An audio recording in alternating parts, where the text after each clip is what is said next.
Hello, everyone. This is Daniela, the founder and the host for a Still Standing podcast, which is a part of the Still Standing Together series that includes this podcast, support groups and workshops for women, an online community of positivity, and apparel. And if you listened to episode 1, you heard that I started this a few months ago, and the podcast was designed to be a way for us to follow up with our attendees from our support groups and workshops. And this was also a way to reach out to more people to help them while they're going through any struggles or challenges in their lives. You know, it's hard for us to see the light during the struggle, and what really had helped me was talking to people, talking to therapists, talking to a mental health professional, whether it was traditional or non-traditional, meeting up with other women in my position who are maybe entrepreneurs, who are artists. For others, maybe it's mothers, maybe it's people who are transitioning in some way or another. Maybe they're moving or relocating to another city to live in. Maybe they just need a change, or, maybe it's the uncontrollable. Something has happened that we just can't prepare for.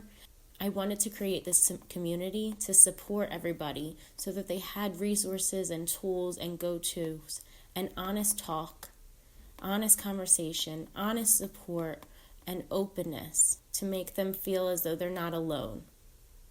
It's important that whatever I do through these podcasts or through any of these resources through Still Standing, that there's a sense of togetherness and there's a sense of reliability, but there's also a sense of self-discovery.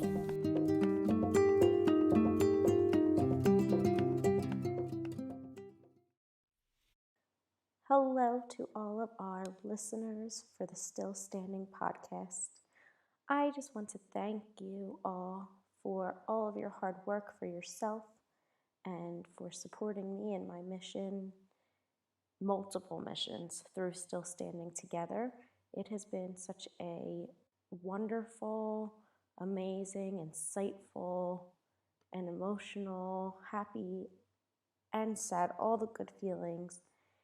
It has been just such a life-changing experience for me to have this organization and all of you listening and growing together with me. This is our very last podcast for 2019. In this episode, you will hear from Colleen St. Colleen is an angel intuitive and spiritual guide. In partnering with spirit and angels, she delivers messages with compassion, sharp intuitive insight, and compassion as a clear channel into the divine. She respects and encourages the greatness in all of us and is passionate about teaching others how to use the tools of self-love and develop their own intuitive muscle, creating a connection into the invisible realms. Colleen has helped me for many, many years through a lot of my blockages and emotional periods where I felt as though I was going through a downward spiral. I was in a state of huge confusion. And for years, she and I have connected and has helped to open my eyes to so many ways of trusting and conquering my own self-doubt, and especially patterns in my life that aren't working for me, or as you may hear, that aren't serving me. Colleen was our support group leader for moving through life obstacles, grief, and a new normal in October of this year. Something that she's shared with us before about grief is that grief goes further than a loss of a loved one. But life after the loss of a job, relationship, or role that once was your normal. And this is why we will talk about a new normal. You'll hear why I approached Colleen about this. Talking about grief is something that I felt was not easy for people who have just lost a loved one to do. I had a lot of friends that I witnessed experiencing just states of depression, not knowing what to do with themselves, feelings of guilt, unable to move forward or feel motivated after this happened, in a state of disbelief.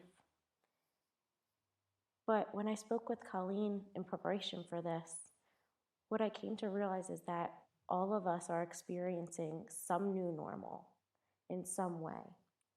And this is something that I wanted to ask her throughout this interview to help spread the word for anyone out there who is experiencing some sort of change in their life and needs help getting through those obstacles to find their new direction. Colleen is also the author of a new book called The Other Side of Addiction, which also helps people who are coping in different ways, such as addiction or codependencies of their loved ones. So she helps in so many different ways and can help you build a connection for yourself within your own self discoveries of who you are, who you want to be, but also has helped me. And I hope to help the listeners understand what it is to be in tune with your intuition, to fight past your ego, to understand messages from the spirit world, to get into a deeper relationship with your own spirituality, whatever that may look like for you.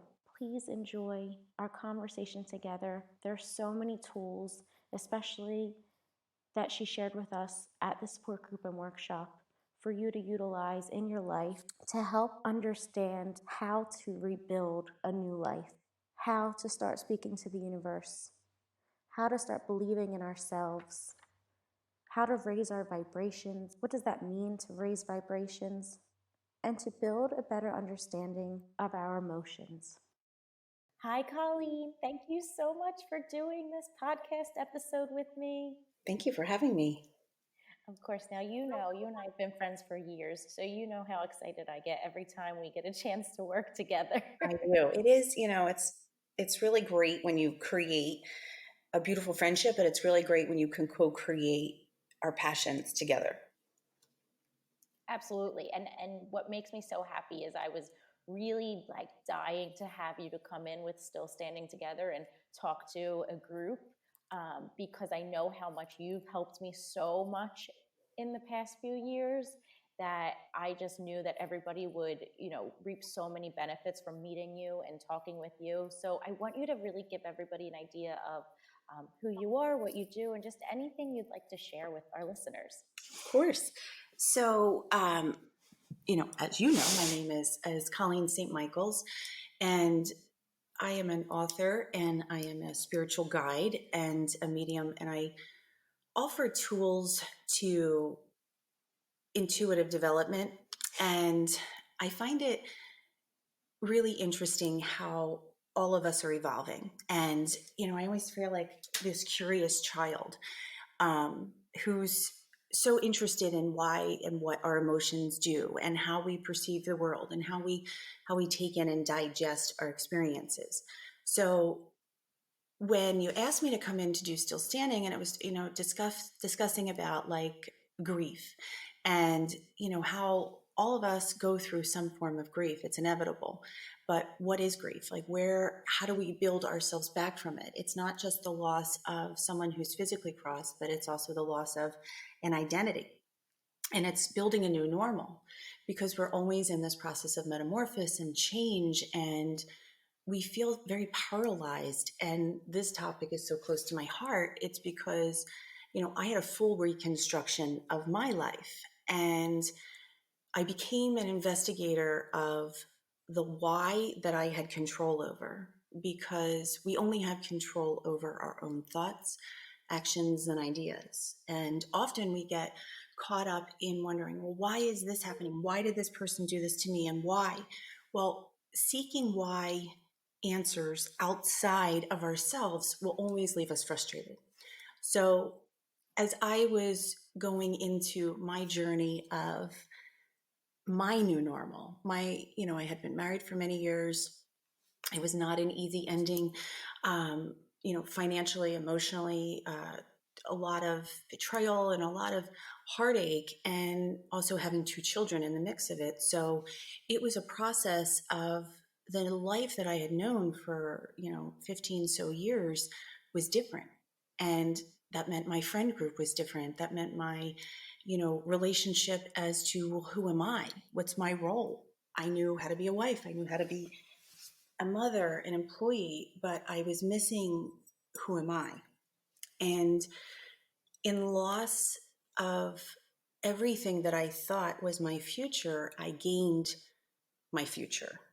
And it all starts with shifting mindsets to redefine normal. And when we redefine our normal, we then are aligning ourselves with not the past, but who we are in this moment, meeting ourselves in the mirror, and then moving into the next footstep, into the next breath. It's so beautiful the way that you put it, because grief can really, that whole idea. When I approached you with this and I said, I really want you to touch on grief, I feel like I keep coming across people who have lost loved ones. And then when you put it to me as a new normal, it really flipped the whole perspective that I had. That one, not only does it have to be somebody who has lost someone, but it's any type of change, or maybe a loss of a relationship, loss of a friend, maybe a change in a job, change in any type of situation. And that's what I loved about the group, is that we did have a few people there that had different types of, quote unquote, they were experiencing different types of grief because of changes that were either unexpected or that had happened that they weren't ready for. Well, what was so interesting? The other night, as you know, I live near the ocean. I walked down on the evening of the full moon, and in front of me on the horizon was, to the left, was a dark sky with a beautiful full moon and its light radiating on the ocean. And as I panned to the right, it was the pink skies, orange and yellow of the day ending. So in one panoramic view, I was seeing two polarities. And we have to look at life like that, because the day was instinctually coming to an end, the evening was instinctually going to a start, and the space in between was not fighting it. It was just being present in it. Like, we didn't see the middle sky wrestling as to what side they needed to be on. They were just present in that space. So when we're grieving, whether it's our role, our identity, or a job, that change word has become so, powerful for people, but not powerful in a good way, because everyone hears the word change and somehow they instinctually go to something's wrong. And, everything changes, and it's a illusion of our ego to believe that we can resist it or fight it. And what creates emotional backups in us is when we resist the emotions because we don't know what to do with them. So we don't allow them to flow. We don't allow them just to instinctually move through us, because indicators are emotions. And when our emotions are showing us something, it's not to stuff in, it is to allow ourselves to bring it out so that we can work through it, that it doesn't become overwhelming. Well, and that's what I wanted to ask you too, because you mentioned a little earlier about the control of thoughts and control over, the types of resistant thoughts. With all the work that you do through being an angel intuitive and spiritual guide, and all the other amazing things that you do, what do you see as something that can help a person reach that point of acceptance rather than resistance? I think it's knowledge. Power comes from information. So if we understand our core and who we are, so we're spirit beings doing a human journey. So we are here as souls to evolve in Earth School, in the process of learning, in the process of expanding our consciousness by having experiences. And it's so important to understand that, because our soul comes into this world with all of the coordinates that it needs to have success in all of life's opportunities. And even our negative, in a sense, in perception of experiences, are opportunities to learn and to grow.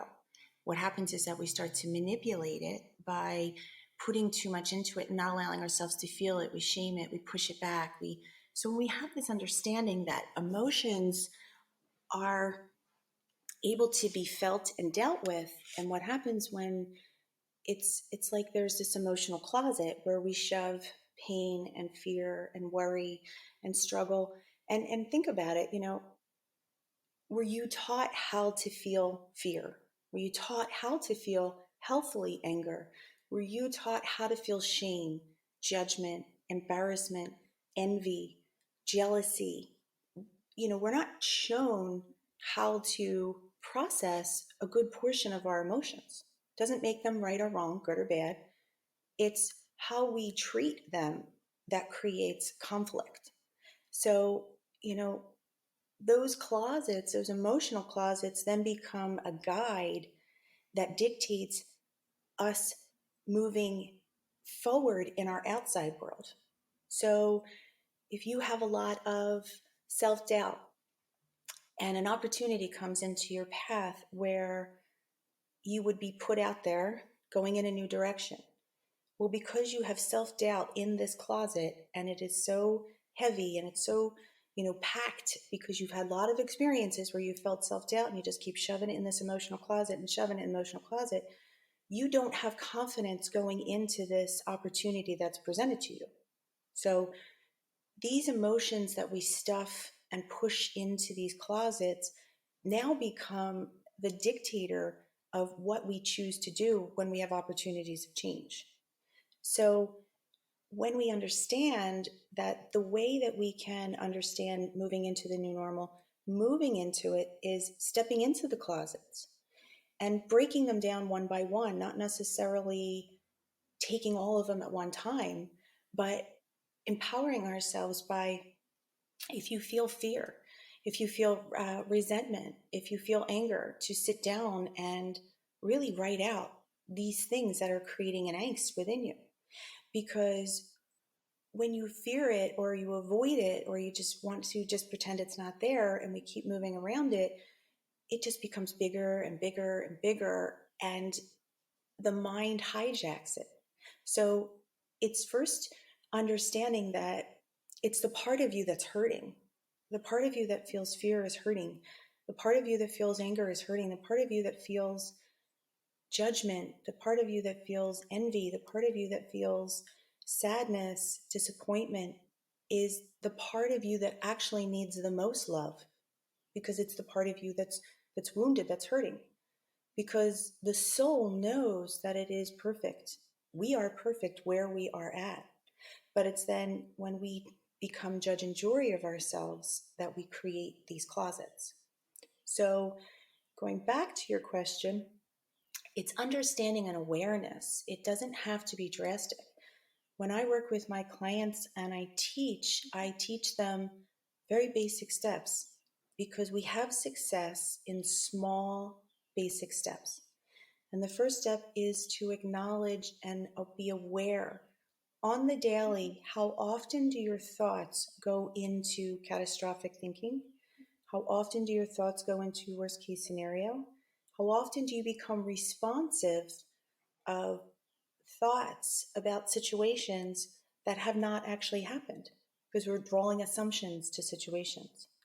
So it's that simple awareness without judgment. And often I'll tell my students to carry a notepad and throughout the day, just place a check mark and really be aware of what it is your dialogue is inside. Think about how often you go into self punishment with yourself. Think about how often you go into negative beliefs about yourself. Or if you don't do something correctly, it's like, oh, I'm stupid. Oh, I'm so stupid. Like, how do you speak to yourself? And because the way we speak inwardly, it doesn't matter if anyone is listening, because the most important person is listening, and that's you. Because those words become your beliefs, and those beliefs become your patterns. Those patterns then become your living.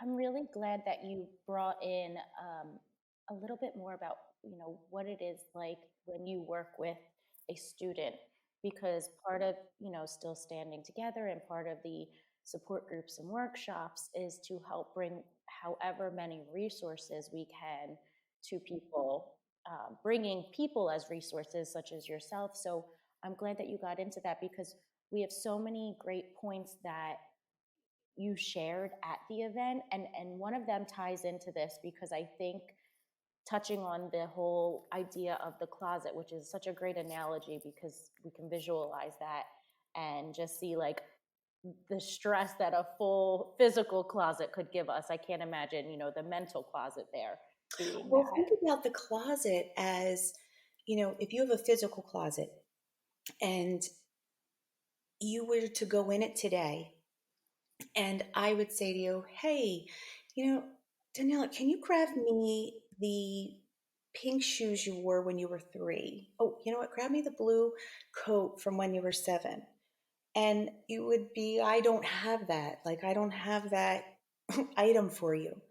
But if I was to go into your emotional closet, you would most definitely be carrying your emotions from when you were 5, when you were 7, in school when maybe someone wasn't nice to you, rejection, maybe when a teacher, scolded you. And we carry those, right? So we are very welcoming to purging our worlds to bring in the new in the physical level. But we also can be mindful that it is 100% available to us to clear the emotional closets. And that has been I'm actually in the midst of launching a 30-day detox. It's an emotional cleanse, and it is clearing out the emotional closets. These, in my new normal and my reconstruction of life, these are the tools that I used many years ago to go from, lying on a bathroom floor to feeling alive. And it starts with a small willingness to be willing to make a shift in a thought or an action than what we currently knew. And momentum is built off of just those tiny little pieces that we give ourselves to just try something new, but then find success in that. Because I was not feeling confident in my rebuild. I was willing to be willing. And what that meant was that I was not certain of what my unknown looked like. I knew for certain what my past looked like. And I knew that my present was not who I am. And I was sick and tired of feeling sick and tired. And every coin has two sides. So we have to just flip the coin and take a step in the next direction. I can absolutely relate to everything you're saying. It actually reminds me of a book that I wrote when I was little. And it sounds funny to say that, but my family and I came across it one day. Mm. And it was interesting to see, you talk about those emotions from your childhood and those quote unquote highlights that aren't aren't so high, that aren't so Mm-hmm. happy, and yet we Mm-hmm. still hang on to them. And it was funny because in the book I wrote about how I messed up. I was late for, I danced growing up, I was late for dance. It was all of these mistakes. I had dropped something, my mom got upset, and thank goodness I went to the end, because I could remember all those things. Mm. And, my mom started to feel a little bit bad. And then we went to the end, and the end was the moment I really should have and wish and want to remember from now on, from that book that we found, was that my mom said, see, everything is okay. And she basically was, it's an image of her hugging me, and this, like, as you mentioned, the other side of the coin. And, it's, Mm. I love that you can use and you share, and you've done this with me too, so many different types of, visual aspects and so many different ways to help it to relate to our lives. And so when you were talking about the closet or the coin, it made me think of that book, that thank goodness I went to the ending, because now that is what I remember. and from Mm. the childhood moment. But you also talked about how rebuilding and feeling confident in your rebuild, which I love. So, with that said, I know that we talked about at the group that we may experience, those of us who are grieving, excuse me, those of us who are grieving, we may experience guilt to continue to live. So, you talked about cutting cords and attachments, but what can you help us with in terms of that, those feelings of guilt to continue on to live, to rebuild? To understand completely, your essence, your journey here, it's to understand that, the things that create us to feel guilty tend to be the things that we don't have any control over. It's like a sense of hopelessness. So, working in the divine as a medium, I've actually learned the volume that we really need to live life in more so than how we whisper. We need to turn our volume up in life. And guilt in the afterlife is equivalent to the junk drawer of life, because everything and anything we don't know what to do with, we tend to throw guilt into that basket. And if we step back and understand that most of the things we feel guilty of, we don't have control over. And every soul that comes into the world, if this is guilt from a physical death, then it's understanding that every soul has a birth date and an end date. And we can become very polluted with the idea that we are responsible for the happiness of others, that we are responsible for others' joy, that we are responsible for someone else's well being or their choices. And we are not. As parents of young children, yes. But as a person evolves, they have their own fingerprints, they have their own soul chart, they have their own birth date, they have their own end date. So a lot of times clients will come in and they'll say, well, I should have went first. It wasn't supposed to be this way. And I 100% can understand that, of having gone through loss myself, to have that initial, response. But when we pull it back and we understand that here we have this disconnect, really the afterlife is love on a different vibration. And it's just at a higher vibration, but the love does not dissolve. The experience does not dissolve. It is the physical vessel that we miss. And to pause your world in the name of someone else not being here, it's actually what the afterlife doesn't want us to do. They want us to turn our volumes up and live the experiences that we assign ourselves in coming into this world. And so, in living in a sense, two physical worlds as a medium, and in the physical world and as the translator of those worlds, I've learned so much about life and how we end up saving it often and not spending it. And we postpone, our greatness because our closets are completely filled with the fear, with the worry, with the fear of judgment. It doesn't matter what anybody else thinks. It matters is that you make right with your reflection, you be good with you, and then do your world, and you'll attract to you the people that are aligned to that support that you look for. And so it's interesting how in this new normal, in this reconstruction, you have to ask yourself, well, what do you want? What do you want? And a lot of times we cancel, clear, and delete what we want because we can't see it in our current situation. When we are aligning ourselves with a new normal, we need to step outside and release the words buts or if onlys, because we are souls and we are supported by angels. We are supported by loved ones that are crossed over. We are supported by our own internal GPS that is spoken through our intuition. And all of the coordinates for our journey are supported. So we need to release the clutter that is holding us back from trusting this journey here. So, I want to touch on a little bit based on what you're speaking of because it's so beautiful and it's such a, it almost takes weight off my shoulders to hear you say that. And so I hope it does that for the listeners as well. But Carl, if you can explain, just almost to back it up a little bit, explain the words intuition and explain the Mm-hmm. word vibration. Okay.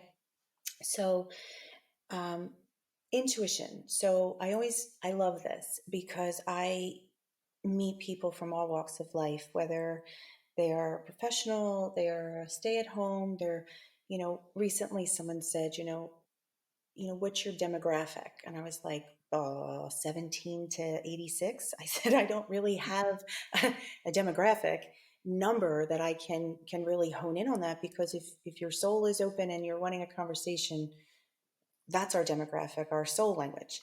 So the word intuition is interesting because I see with like law enforcement, and they listen to their sixth sense, their gut, the hunches.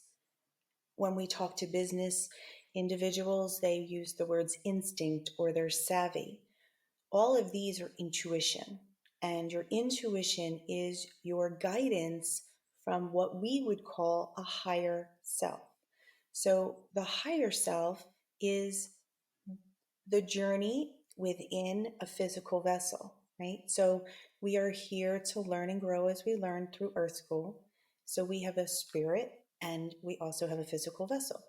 Well, if you could imagine, a guidebook is built within every single one of us. Our journey has a guidebook. It speaks through the language of intuition. Intuition is an inner knowing, a sensing, a feeling. All of us are born with intuition. Every single one of us. What happens often is that people have flashes of insight, but it is like a radio station.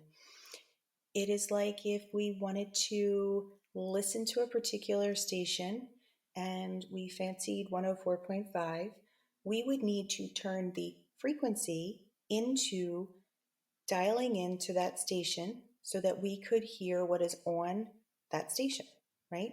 So now we have to look at ourselves as giant radio stations, and we need to tune in and create a clear reception as to what it is that we feel. Have you ever met someone and you're like, you know something about them, but you don't know why? Or you think of someone and then they call you. Everything is energy, everything is vibration. What creates a pollution of our vibration and our energy and a mistrust is the clutter of worry, of fear. There's high vibration and then there's low vibration. It is not good or bad. It is just a high vibration or a low vibration. Negative thinking puts us in more of a lower vibrational space. And I often share and have witnessed with my clients is that, have you ever sat and looked at this same exact landscape, and through your eyes it just looks amazing? It's just so beautiful. It could be the ocean and you're like, oh gosh, it's gorgeous, you just can see so far. Now someone could be standing next to you and they're like, this is disgusting, this water's dirty, oh, I don't like the shells under my feet, right? You're both experiencing the same moment, but your perception is so wildly different. Whereas you're viewing it from a higher perception, and the person who sees just the negative in it is viewing it from a lower perception. That's why questions don't work, because it's the view of the why that you're getting your answers at. But when we go intuitively in, start asking ourselves the why questions, we're always knowing what we know, we just always don't want to know it. I spent a good many years trying to prove myself wrong. I could feel things that I needed to change, but I kept trying to put band aids on it and prove myself wrong. And I've learned over the years to stop being such a stubborn mule. And when I feel something, I don't just become reactive or active on it. I sit with it and I say, how does this feel? And when I start sitting with it, I become more neutralized so that change in direction doesn't seem so drastic or so uncomfortable. That's great. That's great advice. And from just what you and I have talked about. I can completely relate with being a stubborn mule with you. So yes, it's. I like the thought of sharing. Sit with it because I think, um, at least for myself or others I've spoken to, that intuition can can sometimes be confused with impulsion. There's two different things. So, understanding the two different voices. So, we have a voice of intuition and we have the voice of ego. And the voice of ego, as I share all the time, is not your amigo. That is the negative self talker in your mind, it is the inner critic. It is a perception of yourself based off of the fears, the worries, and the challenges. And it is the archive keeper of the past. So, what happens is that that ego has had the microphone for so long that it is believable within your mental state that that is your truth. It is not your truth. When your intuition is speaking, it is gentle, it is receptively clear, and it is continuous. So often, you may hear something like, go back to school, go back to school. And this could be weeks, months, years, you're feeling this. Your intuition is not going to confuse you because it has your coordinates. So it is going to be consistent and it is always going to repeat in consistency through thoughts, ideas, and feelings. So impulsion is something that you can step back from. So you get an idea, sit with it, and see how supported through your thoughts that idea comes. Now, if you get an idea and then you get 6 ideas within a few minutes of one another, that's how your ego works. It works with confusion, not consistency.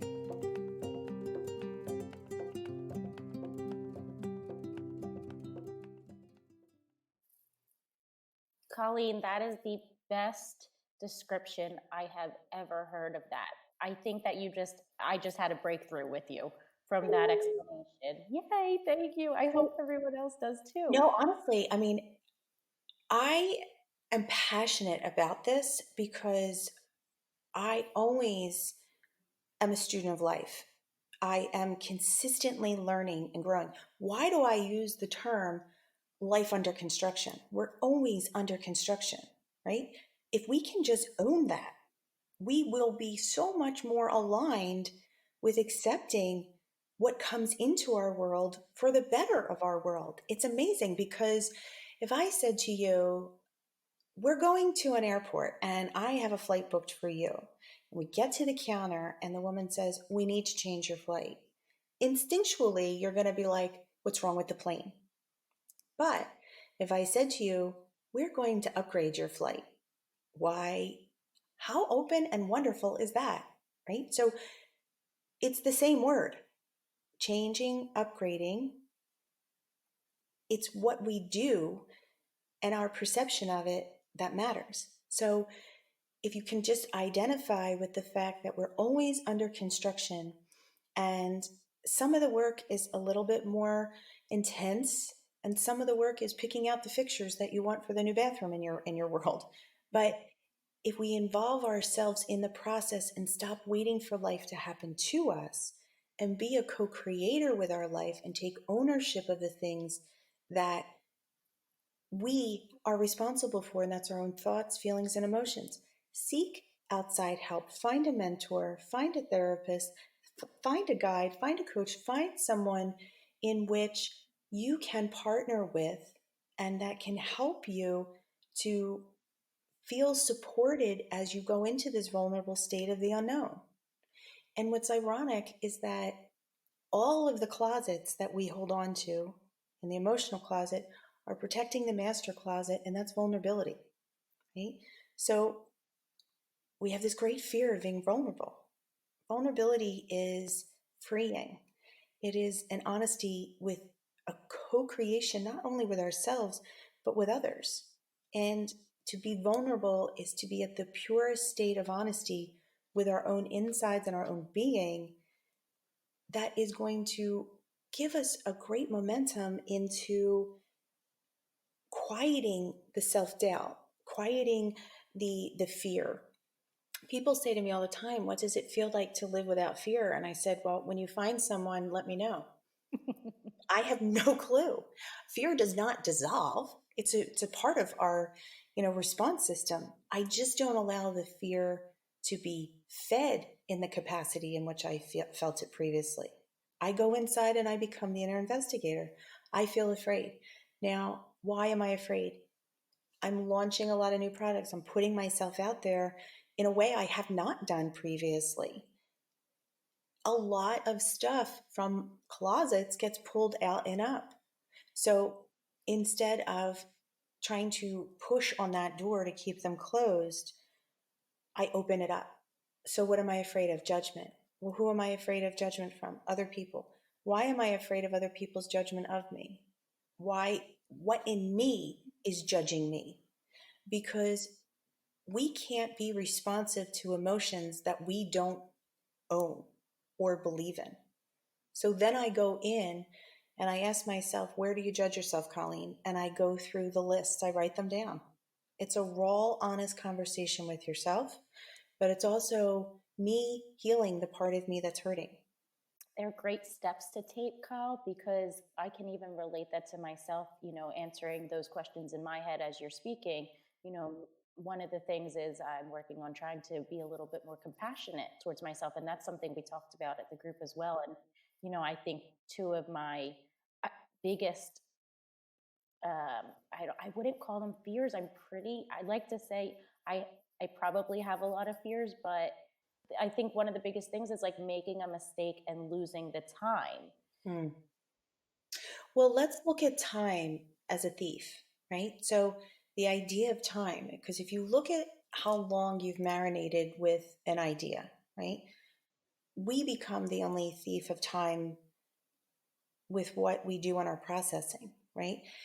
What we have to understand is that if something is on our life's chart for us to experience, it's always coming back around. People consistently believe that they've missed the moment of opportunity. Those moments will reappear because if it's on your life chart to experience, it will come back. So there's not just that one moment. What you can do is understand that everything has a divine timing.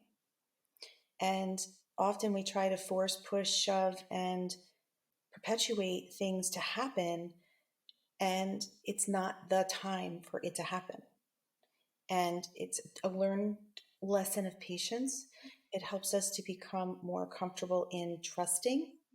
And it also helps us become more comfortable in understanding that if I'm handling everything on my end and there's still resistance, I may be being blocked from something because there's a better route ahead of this that I haven't seen yet. So, one way that I often have curbed my desire to be a control freak is to say thank you for the best outcome. It's like I speak to the universe, thank you for the best outcome. And in doing that, I step aside because I can see life through such a limited pinhole. But when I really surrender it over to my guides, my angels, our divine, our universe, it's a complete panoramic view of everything. And it's showing all the doorways, it's showing all of the opportunities that I can't see through the pinhole because I have attachment to it.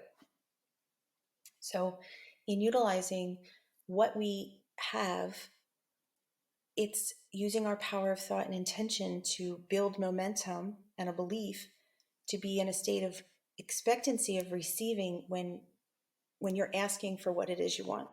I think that ties in so wonderfully to something that you shared with us at the group that was start believing and trusting in ourselves to raise the frequency. And this came in when we were talking about being in that state of grief, being in the state of overthinking. What can we do to raise that frequency or vibration to be able to continue to live? So what we have to understand is that it's small shifts. A lot of times when I'm with my guests and they're in, I'm on the front lines of their pain, but it's also a bridge between their loved one's peace and their processing pain here.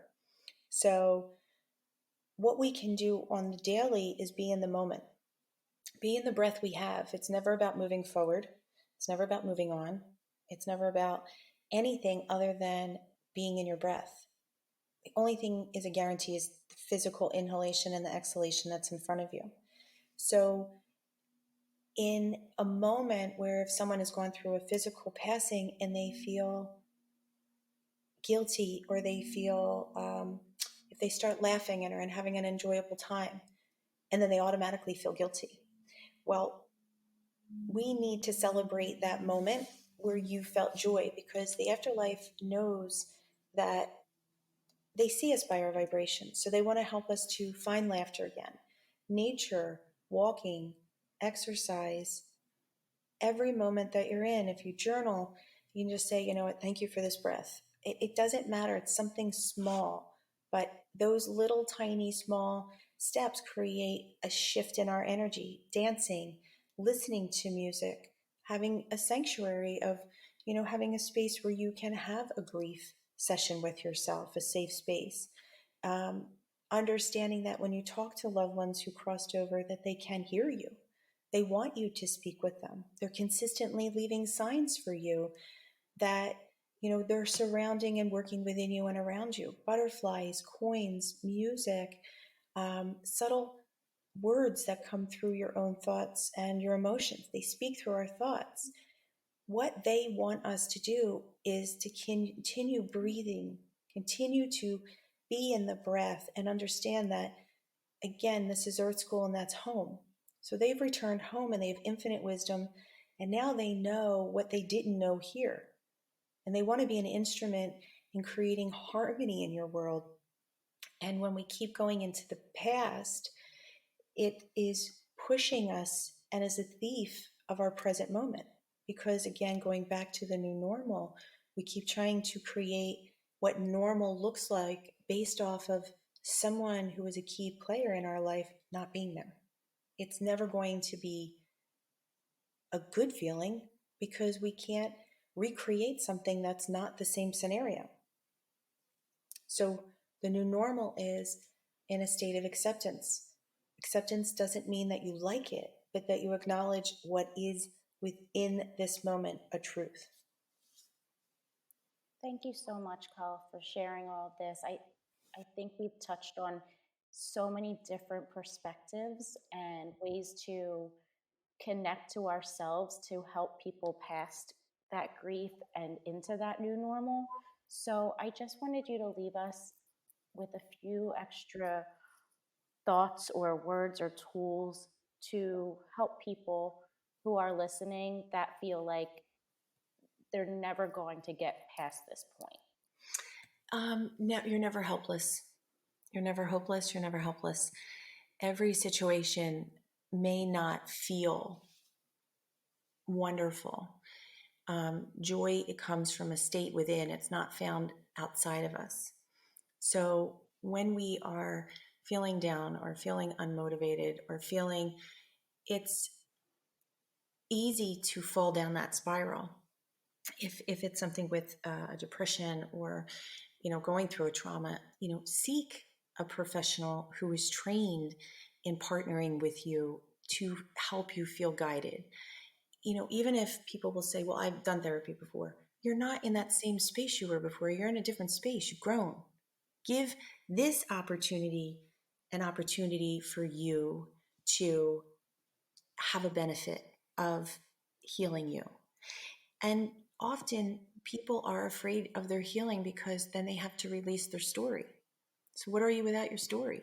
What has this story created for you?